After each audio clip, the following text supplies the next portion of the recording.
بسم اللہ الرحمن الرحیم۔ پیارے ابو سعید خدری رضی اللہ تعالیٰ عنہ بیان کرتے ہیں کہ میں نے اس حدیث کو نبی پاک صلی اللہ تعالیٰ علیہ وآلہ وسلم سے نہیں سنا، لیکن مجھ سے پیارے زید بن ثابت رضی اللہ تعالیٰ عنہ نے بیان کیا کہ نبی پاک علیہ السلام بنو نجار کے ایک باغ میں اپنے خچر پر سوار ہو کر جا رہے تھے اور ہم بھی آپ کے ساتھ تھے۔ اچانک وہ خچر بد کی، قریب تھا کہ وہ خچر آپ کو نیچے، جسے ہم کہتے ہیں، گرا دیتی۔ وہاں پر 5 یا 4 قبریں تھیں۔ آپ نے فرمایا، ان قبر والوں کو کون جانتا ہے؟ ایک شخص نے عرض کی، میں جانتا ہوں۔ آپ نے فرمایا، یہ لوگ کب مرے تھے؟ اس نے کہا، یہ لوگ زمانہ شرک میں مرے تھے۔ آپ علیہ السلام نے فرمایا، اس امت کی ان قبروں میں آزمائش کی جاتی ہے۔ اگر یہ خدشہ نہ ہوتا کہ تم لوگ اپنے مردے دفن کرنا چھوڑ دو گے تو میں اللہ تعالیٰ سے یہ دعا کرتا کہ وہ تم کو وہ عذاب سنائے جو میں سن رہا ہوں۔ پھر آپ علیہ السلام نے ہماری طرف متوجہ ہو کر فرمایا، دوزخ کے عذاب سے اللہ کی پناہ طلب کرو۔ پیارے صحابہ نے کہا، ہم دوزخ کے عذاب سے اللہ تعالیٰ کی پناہ طلب کرتے ہیں۔ آپ سامنے فرمایا، قبر کے عذاب سے اللہ تعالیٰ کی پناہ طلب کرو۔ پیارے صحابہ نے کہا، ہم قبر کے عذاب سے اللہ تعالیٰ کی پناہ طلب کرتے ہیں۔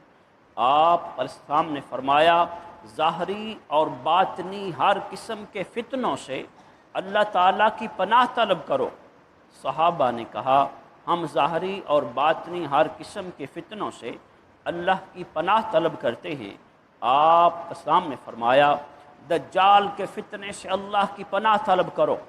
صحابہ نے کہا، ہم دجال کے فتنہ سے اللہ تعالیٰ کی پناہ طلب کرتے ہیں۔ یہ حدیث مبارکہ آپ نے سن لی، مختلف الفاظ کے ساتھ، مختلف واقعات کے ساتھ۔ ایسی کئی حدیثیں کتب حدیث میں ملتی ہیں جو آج ہم حدیث مبارکہ پڑھ رہے ہیں۔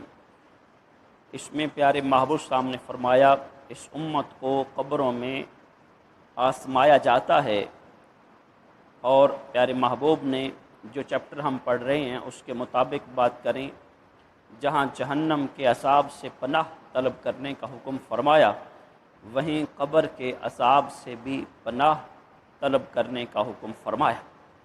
اور ہم یہ بھی بات دیکھ رہے ہیں، میرے محبوب السلام نے فرمایا، اگر مجھے یہ خدشہ نہ ہوتا کہ تم مردے دفن کرنا چھوڑ دو گے تو میں اللہ تعالیٰ کی بارگاہ میں دعا کرتا، جو میں سن رہا ہوں وہ تم بھی سنتے۔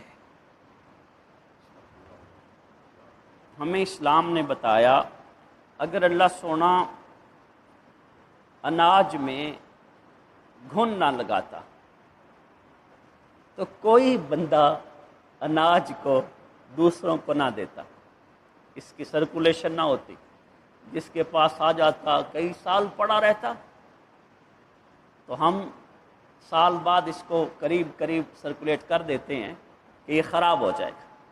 اور فرمایا، اگر مردہ میت خراب نہ ہوتی تو کوئی اسے دفن نہ کرتا، کہ میت پڑی رہتی ہے، ہمیں پتہ ہے اب گرمی میں تو برف لگا کے ہی ہم چند گھنٹے یا کچھ وقت نکالتے ہیں، تو اگر میت خراب نہیں ہوتی تو کوئی کسی اپنے پیارے کو جا کے مٹی میں دفن نہ کر کے آتے۔ یہ رب تعالیٰ کی حکمتیں ہیں ایسی۔ تو اس حدیث مبارکہ میرے محبوب نے فرمایا کہ اگر میں اللہ تعالیٰ سے دعا کرتا تو تم دیکھ لیتے، تم سن لیتے جو میں سن رہا۔ آگے حدیث ہے، پیارے انس روایت کرتے ہیں، اللہ پاک آقا نے فرمایا، اگر مجھے یہ خدشہ نہ ہوتا کہ تم مردوں کو دفن کرنا چھوڑ دو گے تو میں اللہ تعالیٰ سے دعا کرتا کہ تم بھی وہ عذاب سن لو۔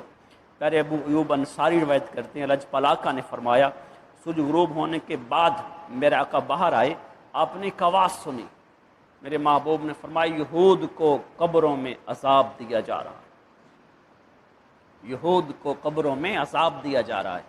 آگے انشاءاللہ ہم اگلی حدیث پر یہ بحث کریں گے، کیونکہ بعض اہل اسلام کہلوانے والے عذاب قبر کا انکار کرتے ہیں، تو اس حوالے سے جو امام مسلم نے چیپٹر باندھا ہے عذاب قبر کے حوالے سے، میرے محبوب رسول السلام نے کثیر احادیث میں عذاب قبر سے پناہ طلب کی ہے۔ میرے محبوب السلام نے اپنے اہل بیت اطہار کو بھی عذاب قبر سے پناہ کی تلقین فرمائی ہے، اور جیسا آپ اس حدیث میں پڑھ رہے ہیں میرے محبوب نے اپنے صحابہ کو بھی عذاب قبر سے اللہ کی پناہ طلب کرنے کی تلقین فرمائی ہے۔ اور پہلو دیکھیں پیارے عزیز ساتھیوں، ہماری جو دعاؤں کا سلسلہ ہے نا، ہم قریب جتنی بھی دعائیں مانگتے ہیں نا، وہ ساری ہماری ضروریات کے گرد گھومتی ہیں۔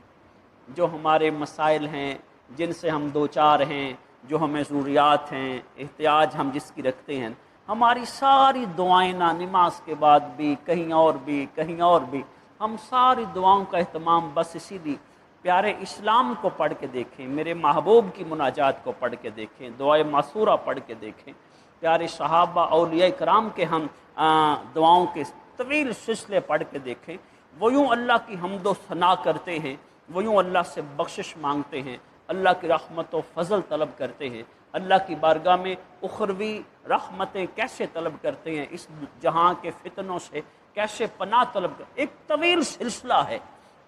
میرے محبوب رسول السلام کی دعائیں کتنی لمبی، جیسا کہ ہم پڑھتے ہیں کہ قبر پر اتنی دیر کہ اونٹ ذبح ہو، کھال اترے، گوشت بنے، تقسیم ہو جائے۔ اسی طرح اولیاء کرام کے احوال میں پڑھتے ہیں ساری رات اللہ کی بارگاہ میں مناجات۔ اور اسلام نے ہمیں بتایا کوئی جتنا اللہ کے قریب ہوتا ہے نا، اس کی دعائیں اتنی طویل ہوتی ہیں۔ جو جتنا اللہ کے قریب ہوتا ہے اس کی دعائیں اتنی طویل ہوتی ہیں، اس کو دعا مانگنے میں مزہ آتا ہے، اس کو سرور آتا ہے۔ ہم پیارے محبوب کی دعا غزوہ بدر میں دیکھیں نا، پیارے لاجپال آقا کے کندھوں مبارک سے چادر مبارک نیچے آ رہی ہوتی ہے، ابو بکر صدیق عنہ چادر اوپر کرتے ہیں، آپ فرماتے ہیں آقا بس کیجئے، اللہ سننے والا قبول کرنے والا ہے۔ تو اس پر شارحین نے بڑی بحث کی ہے، تو ہم پیارے آقا کی دعاؤں کو دیکھیں، دعا کرنے، مناجات کرنے، اللہ کی بارگاہ میں عاجزی، انکساری، تضرع، جیسے ہم اللہ کی بارگاہ میں مانگتے ہیں نا، اتنے ایمان کو چاشنی نصیب ہوتی، لذت آتی ہے۔ تو یہ دعا نماز کے بعد یا یہ تو بعض کا دعا لمبی ہو جائے نا، تو آپ میں سے کوئی صاحب مجھے کہتا ہے کر صاحب ذرا دعا چھوٹی کر دیا کرو، یہ بھی نوبت آ جاتی ہے۔ تو اجتماعی معاملہ ہوتا ہے نا، کوئی اس میں کوئی بات نہیں، ویسے میں کرتا شارٹ ہوں، قریب میں سمجھتا ہوں، میں شارٹ ہی دعا مانگتا ہوں کہ کسی کے دل ازار۔ تنہا میں جتنا مرضی لگا رہا ہوں، آپ کو بھی ترغیب دیتا ہوں کہ تنہا میں لمبی دعائیں مانگو اور ہر خیر رب کی بارگاہ سے مانگو۔ یہ صرف دنیاوی نعمتیں، دنیاوی کامیابیاں، دنیاوی حصول معاملات سارے، یہ تو ایک الگ جگہ ہے نا۔ اللہ کی بارگاہ میں اس کی رحمت مانگو، گناہوں سے پناہ مانگو، جو گناہوں کے نحوست کے سارے اثرات ہیں ان سے پناہ مانگو، رزق حرام کے جو ہمارے اندر سرایت کر گئے ہیں، اللہ سونے ہمیں اس نحوست سے نجات دے دے، ہمیں اپنی عبادت کا ذوق دے دے۔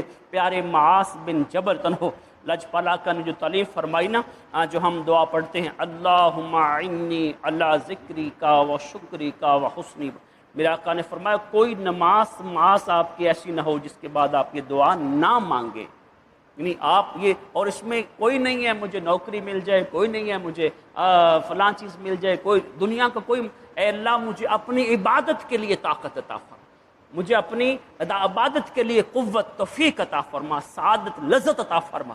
تو یہ اس میں سب کچھ آ جاتا ہے۔ جب بندہ اللہ کی عبادت مانگ لیتا ہے نا، تو اللہ سنا اسے اپنی رحمت میں لے لیتا ہے۔ تو میرے محبوب نے فرمایا جہنم کے عذاب سے پناہ مانگ، قبر کے عذاب سے پناہ مانگ۔ میرے محبوب نے فرمایا ظاہری باطنی فتنوں سے پناہ مانگو، پھر فرمایا کہ دجال کے فتنے سے پناہ مانگو۔ میرے محبوب کے صحابہ نے جیسے میرے محبوب نے تعلیم فرمائی، ایسے میرے محبوب کے صحابہ نے دعا کی۔ یہ حدیث مبارکہ ہمیں بہت پیغام دیتی ہے، بہت پیغام، اللہ سنا ہمیں سمجھو توفیق عطا فرمائے۔